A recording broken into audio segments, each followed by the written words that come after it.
Esto es Aquí en Corto, el contacto directo con los especialistas en educación, cultura, política, género y otros más.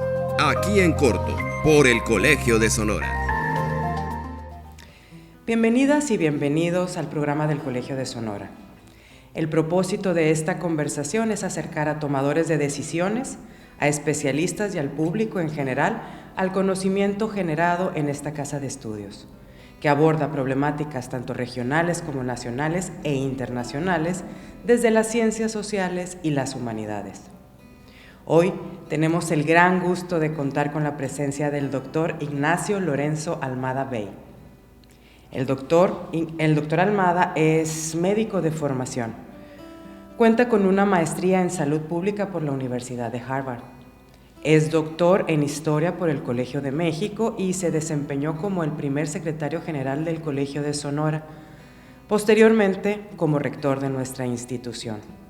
Actualmente es profesor investigador adscrito al Centro de Estudios Históricos de Región y Frontera.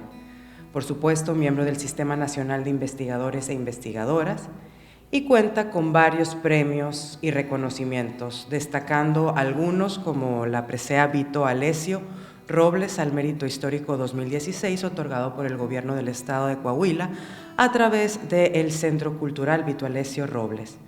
También la Cátedra en Estudios Regionales Sergio Ortega Noriega, otorgada por el Colegio de Sinaloa a través de su consejo colegiado, y el premio Banamex Atanasio G. Saravia, de Historia Regional Mexicana 1994 a 1995 por la tesis de doctorado del doctor Almada, La conexión Yucupicio, Soberanía Estatal, Tradición Cívico-Liberal y Resistencia al Reemplazo de las Lealtades en Sonora, 1913-1939.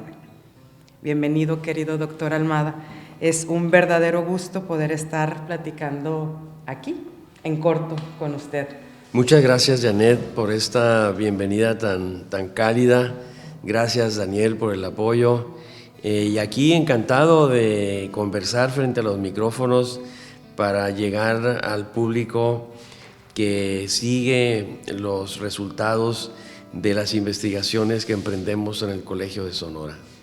Sí, muchas gracias por aceptar nuestra invitación y por tener siempre esta gran disposición de no solamente generar conocimiento dentro de la Casa de Estudios del Colegio de Sonora con un rigor metodológico y teórico como nos ha caracterizado las últimas décadas. Bueno, siempre nos ha caracterizado este rigor, sino también que ha pasado por un proceso editorial también bastante riguroso y fortalecido, digamos, ¿no? Que lo cual pues termina en productos editoriales con esta calidad, la cual yo festejo profundamente poderla tener en nuestros catálogos de publicaciones.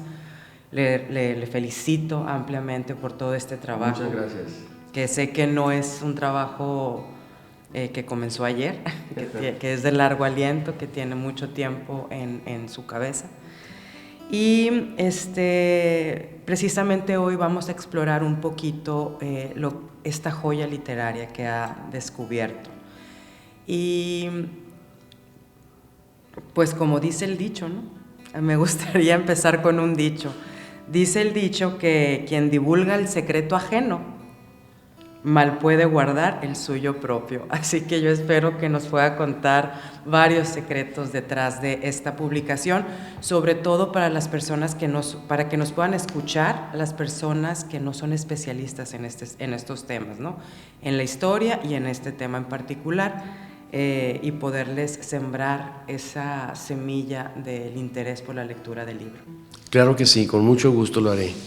Bueno, comenzando, iniciamos pues como el génesis del proyecto, vamos a tratarlo de esa manera. Me gustaría a mí que nos contara qué fue lo que a un historiador como lo es Ignacio Almada le haya interesado de tal manera este descubrimiento en los archivos, que haya decidido en algún momento otorgarle una segunda vida a este libro. Qué bien lo dices, Janet. Pues sí, estaba yo haciendo los trabajos para acreditar uno de los cursos en el doctorado en Historia de México del Colegio de México. Y entonces yo buscaba si había habido en Sonora partidarios de Sebastián Lerdo de Tejada en la coyuntura aquella de la República restaurada, cuando ya compiten a la muerte de Juárez, Lerdo y Porfirio Díaz por la presidencia. Entonces vine a dar con las memorias apócrifas de Sebastián Lerdo de Tejada, que publicó Adolfo Carrillo, pero las publicó de manera anónima. Editorialmente eran apócrifas, no venía el nombre del autor. Entonces me enganché con la prosa fluida, socarrona, irónica, crítica que redactó, que elaboró el autor, que luego descubro por un intercambio epistolar que tienen en Historia Mexicana, la revista del Colegio de México, dos expertos en la época y el tema, y ahí de manera muy persuasiva convence Stanley Rose de que el autor de las supuestas memorias apócrifas de Lerdo era Adolfo Rogaciano Carrillo. Entonces de esa forma empecé a leer todo lo que encontré de Carrillo a la mano en la Biblioteca Nacional, y allí encontré esta maravilla que me enganchó, igual que las memorias de Lerdo. Me enganchó la prosa. La prosa es fluida, es amena y tiene un despliegue de ironía, de sarcasmo sobre los personajes de la época, que considero muy saludable, porque en la segunda mitad del siglo XIX sonorense, todavía en la historiografía predomina una visión de la historia de bronce, así muy solemne, ¿no? Y este era un contrapunto oportunísimo. Y entonces, leyendo las peripecias del personaje, que es un pícaro, es un muchacho que había nacido en Culiacán, hijo de un carnicero, que cuando él tiene unos 6, 7 años de edad pierde la vida el padre, herido por arma blanca en la carnicería.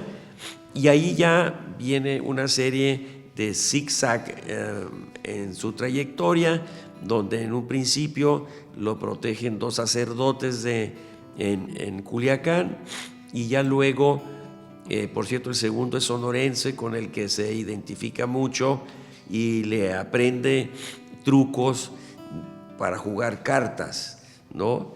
A mí desde pequeño me llamó mucho la atención el juego de las cartas que mi abuela Maclovia, madre de mi padre, jugaba en su casa ahí en Ciudad Obregón. Canasta, ¿qué jugaba? Creo que sí era canasta. Sí. Era la baraja española, Sí. ¿no? Con la baraja española, que en ocasiones algunas cartas se caían de la mesa, y entonces al chamaco que le pedían que sacara ahí del suelo, levantara del suelo las cartas, pues era a mí, porque yo era el nieto menor. Entonces me intrigaban mucho las figuras de la baraja española, y en fin, y por eso cierro la introducción con el testimonio el director de la Comisión Norteamericana para fijar los límites con México, que llega de Chiripa a Magdalena en vísperas del día de San Francisco. Entonces va topando desde decenas de kilómetros antes con grupos de peregrinos que se dirigían a Magdalena. Y ya en la fiesta ahí de Magdalena, dice cómo los norteamericanos que él conducía, pues salen a bailar con las muchachas de Magdalena sin haber cruzado en su vida una palabra con ellas, y ellas aceptan salir a bailar ahí frente a toda la concurrencia. Entonces se hace una convivencia muy agradable, y luego se fija que en las mesas predominaban las mujeres que repartían las cartas. Ok, era ¿no? un estatus, algún poder les daba también el jugar y repartir las Y cartas. repartir las cartas, exacto. Saber, ¿no? porque o sea, tenían que conocer la baraja para El poder- valor de, el las valor, cartas, de ¿no? cada carta, ¿no? Y entonces me llamó mucho la atención este otro testimonio de otra cultura cuando están delimitando la frontera norte de México y de Sonora.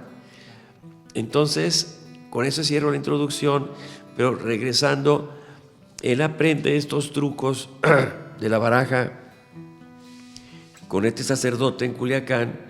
Hay ahí un incidente, decide irse de Culiacán como vendedor ambulante, varillero se les decía en la época, y se viene hacia Guaymas, Hermosillo, llega hasta Ures.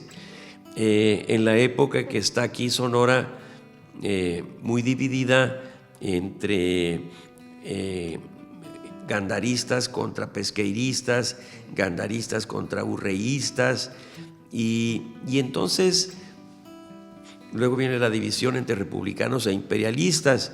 El personaje va pues chapulineando, va brincando de bando como una forma de sobrevivir, y empezó creo que como republicano, luego pasa a imperialista y termina como imperialista adscrito a la policía secreta de Maximiliano en la Ciudad de México, ¿no?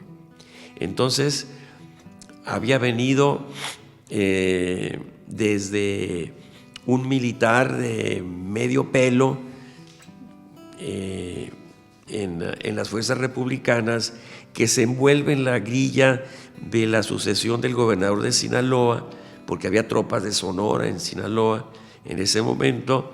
Y entonces Jesús García Morales, que en ese momento era por designación de Juárez gobernador de Sinaloa, lo expulsa, lo destierra y lo sube a un barco americano y lo manda a San Francisco. Entonces eso es una gran afrenta para el personaje y se pasa al lado imperialista. Entonces en el primer barco que sale con voluntarios franceses a apoyar a Maximiliano y con mexicanos imperialistas, algunos norteños, se viene en ese barco de San Francisco a Mazatlán y antes a Guaymas. Se baja en Guaymas y ahí le toca ser testigo, porque la descripción que hace de el ataque que se llama de la Pasión a las tropas de Pesqueira por las tropas imperialistas en Guaymas, y que constituye una derrota completa, una dispersión completa del contingente de Pesqueira, es fiel a los testimonios de la historiografía académica que escribieron luego en el 19.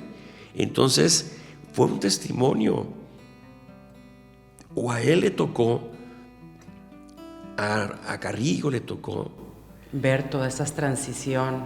Esa sorpresa, ese ataque sorpresivo, porque atacan como a la 1 de la tarde cuando estaban todos en pachorra ahí, después de comer la muy magra ración que les podían dar entonces. Y así los sorprenden unos argelinos hechos a la guerra del desierto y demás, que habían llegado a apoyar a Maximiliano y a Carlota, ¿no? Sí, bueno, y me sorprendió mucho eso, la fidelidad a las descripciones más académicas de lo que describió Carrillo allí. Doctor, pero todo esto que nos está contando, que viene en el libro, las personas que nos ven y nos escuchan van a poder ir siguiendo el paso de lo que el doctor Almada nos está platicando, ¿no? Pero aquí me parece muy importante resaltar la gran ventana al siglo XIX que nos abre este libro, ¿no? Nos está mostrando un paisaje humano y social que aparte tiene, como bien dice, esta fuerza académica detrás que sustenta todos estos escritos, ¿no? Entonces están pasando todas estas cosas, se está narrando de manera pues amena, divertida, estamos entendiendo. Entonces estas dos partes entre lo histórico y lo ficticio literal, ¿no?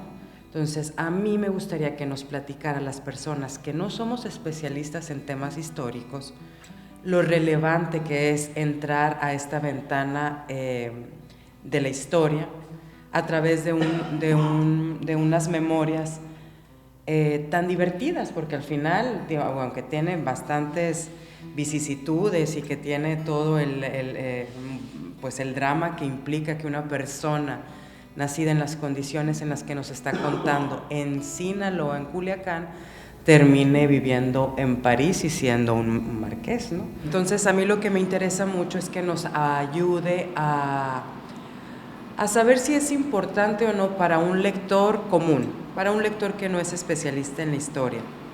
Primero, distinguir entre lo real y la ficción, y lo literal, ¿no?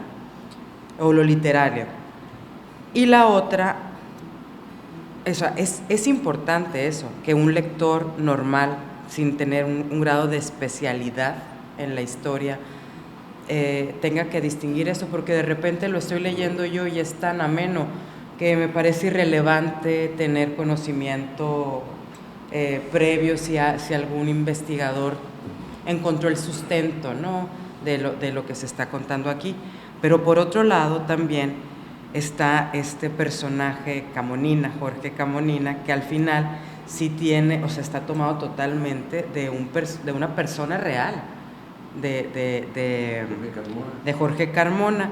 Y este término también de Camonina, que para mí fue nuevo, porque yo pensé inicialmente, de primer momento pensé que era su apellido, y después ya vi que era una palabra que pues tiene un origen medio disperso, difuso, pero hace referencia totalmente a la burla, a la juerga, al juego de las cartas. Al juego de las cartas, ya. Sí. Pero al burlar, es un truco. Es el truco. Es un truco exitoso en el juego de las cartas. Uh-huh. Todavía se usa en Colombia actualmente así, y pasó allá en Colombia al mundo de los negocios. Cuando alguien hace una jugada riesgosa y le sale bien, pues es una camonina. Entonces todo eso también, yo como una lectora contemporánea, digamos, del siglo XXI, me da muchísimas herramientas para conocer, no solamente esto, pues que también siguen existiendo las camoninas aquí, pero de dónde viene, cómo surgió. Es decir, me parece a mí personalmente muy enriquecedor, pero me gustaría que usted nos contara o nos invitara a reflexionar y a leer este libro. No sé si tiene que ser con un sentido estricto histórico o solamente de goce y de disfrute. El éxito de la escritura de Adolfo Carrillo en las Memorias del Marqués de San Basilisco es justo cómo mezcla la ficción con la realidad, la ficción con lo que aconteció en verdad. Y eso le da tela a él, esta mixtura, esta combinación, le da tela a él para contar esta historia, que es, sostengo yo, como ya lo hicieron algunos expertos antes, como Montellano y otros, se puede leer pues como una obra literaria. Por eso a mí me parece una joya literaria lo que ha rescatado. Entonces es un puente, a la vez por la la atracción de la prosa fluida, envolvente, lo torna un puente para la historia, para que los lectores y las lectoras se pregunten, bueno, ¿cómo estuvo aquello? ¿De dónde salió esto? ¿No? Pero eso ya es una segunda lectura, digamos, ¿no? Que es lo maravilloso que tiene este libro al final, este trabajo colaborativo, que lo hace ser una edición anotada por Exacto, ustedes, ¿no? exacto. Entonces nosotros le pusimos, pensando en las nuevas generaciones, cápsulas biográficas y topográficas, unas cápsulas donde damos una mini biografía de los personajes que ahí se citan para que los lectores y las lectoras, pues con un simple movimiento de ojos ya allí se enteren en la misma página de quién se trata, de dónde viene, de dónde salió. Está padrísimo. ¿No? Y luego en algunos lugares pues cambiaron de nombre o cambiaron de la ubicación física. Entonces ponemos allí esa precisión para que si alguien quiere tener una idea de las distancias que recorrían estos personajes, pues allí se percaten de esto. Sí, y también aquí yo creo que vale la pena mencionar es justo este trabajo colaborativo que lo hace en conjunto con Amparo Reyes, que es egresada del Colegio de Sonora, que fue su estudiante, que ahora es su colega y que están trabajando juntos este tipo de documentos, lo cual a mí me parece muy rescatable de la manera en la que trabajan los y las investigadoras en nuestra institución, ¿no? Y cómo se van haciendo las redes y los puentes entre los equipos entre colegas. Y creo que también aquí estaba viendo yo como un mapa cronológico que creo que la línea del tiempo. La línea del tiempo, que al final te ayuda muchísimo a poder, pues, a perderte menos, ¿no? Que te pierdes poco en realidad en el texto, es muy ameno, de verdad. Sí, pero el itinerario es zigzagueante, o sea, no es lineal. Entonces la aventura fue, como decíamos, de Culiacán a Ures y luego a San Francisco y luego regresar acá y le toca ahí el combate de la pasión y luego se va a México, le toca la caída de Maximiliano y luego se va a Europa, bueno, casa con una mujer allá, una joven viuda, riquísima. Riquísima, pero le salió la camonina perfecta. Le salió la jugada perfecta y se van a París, donde allá compran un palacio, ¿no? Y allá viven, y allá adquiere ese título apócrifo, totalmente falso, ¿no? Que van con un señor que hacía esos títulos falsos para el que quisiera mostrarse como con antepasados de alcurnia, ennoblecidos, pues ahí le daba el gusto pagando, ¿no? Y así lo adquiere, todo para que con sus amigos y colegas de la Ciudad de México, él, al regreso de Europa, presentarse como un marqués, algo que nos puede parecer ridículo en la actualidad, pero que en la época, por los valores y la sensibilidad, pues tenía importancia. Tenía importancia y pues le da mucho color también, ¿no? al título, a la historia del Marqués de San Pero también es muy importante cómo, por ejemplo, va bajando por la costa del Pacífico y va a dar a las órdenes del general Esteban Coronado, originario del Valle de Tacupeto, que comandaba a las tropas republicanas contra las del Tigre de Alica, contra Losada en Nayarit, y en vísperas de que pierda la vida Esteban Coronado luchando allí, peleando, él se presenta, Camonina, con él, y se da cuenta que Coronado no juega la baraja, pero los miembros de su Estado Mayor sí, entonces se pone con ellos a jugar y los pela, ¿no? Entonces, estando en esas, es cuando se da cuenta, aquí no voy a prosperar. Se dice, vámonos de aquí, le dice algún colega suyo allí y se huyen en vísperas de una severa derrota que les acomoda losada a estas tropas republicanas. Pues me parece maravilloso, y también todos estos detalles sonorenses, ¿no? Que tiene una conexión o un vínculo muy, muy cercano, pues con Sonora, con nosotros, con nuestra historia, que vamos a poder identificar, que está padrísimo poder conocer de la historia de manera tan amable, tan amena, ¿no? Y vamos a poder entender pues estas conexiones que tiene el libro con nuestro estado. Y para alimentar más aún la imaginación de nuestros lectores asiduos, los que siempre nos leen, y de nuestros nuevos lectores, porque yo creo que esta es un libro que puede generar muchos nuevos lectores y lectoras, ¿no? Nos podría contar así que se le venga a la mente algún detalle que se usaba en aquellos tiempos, como puede ser como dichos, ¿no? Lo que estábamos, hablamos con lo que empezamos, ¿no? Con algún dicho, algunas formas que todavía usemos. ¿Tiene algún...? Bueno, sí, yo le presto mucha atención al lenguaje. Entonces, de las cosas que lo hicieron atractivo para mí, este texto, tal como fue publicado en San Francisco en 1897, ¿no?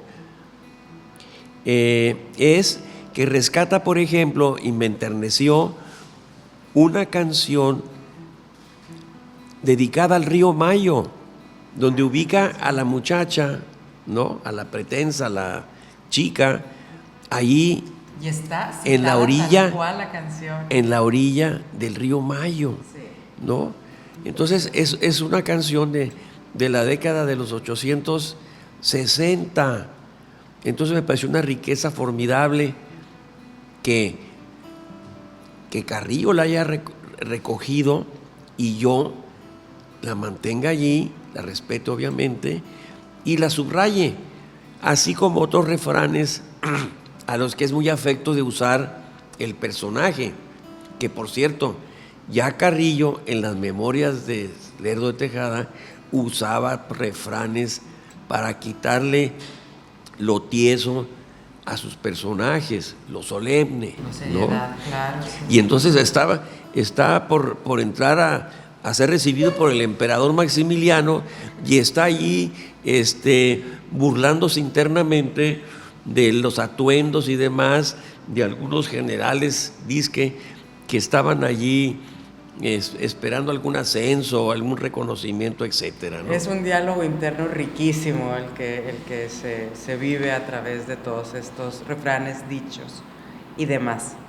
Pues bueno, nos estamos acercando al cierre. Yo quisiera que tuviéramos más tiempo para que nos cuente más toda la experiencia que ha tenido encontrando esta joya literaria, y luego después todo el proceso que tuvo que pasar en la institución, como someterlo a un dictamen académico para